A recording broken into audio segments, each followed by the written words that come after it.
At its F8 conference in San Francisco, Facebook announced the first hardware it plans to use to beam the internet down to billions of people around the world.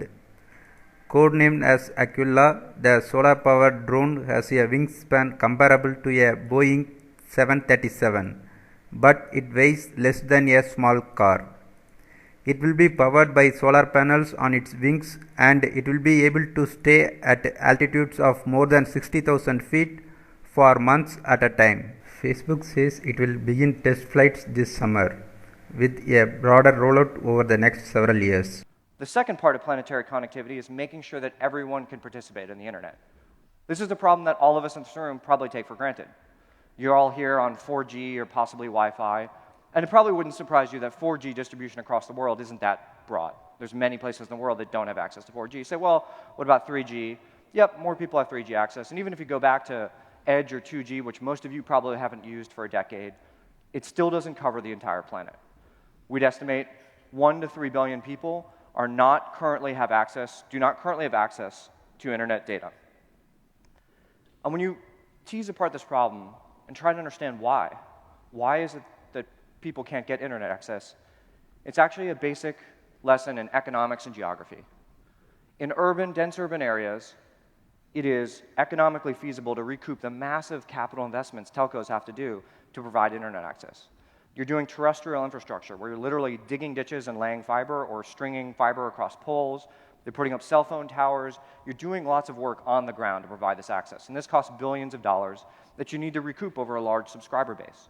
As you move to more rural areas of the world, you just can't recoup those costs. So what we're doing with Connectivity Labs is investing, as we have in OCP and others, in radical new approaches to this problem.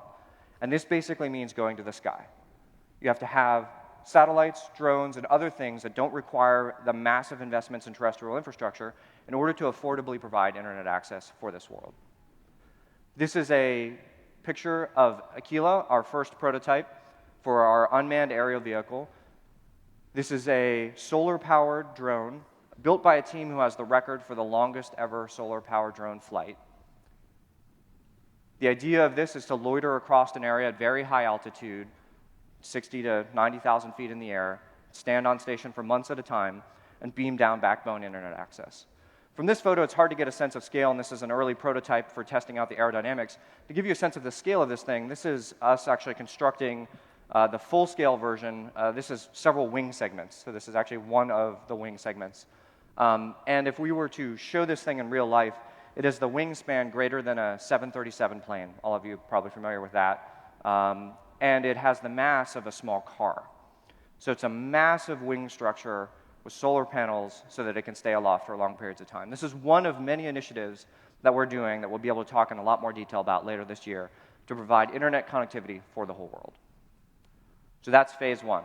We need to get the whole world on the internet and provide all of you to build the technology needed to build services to scale.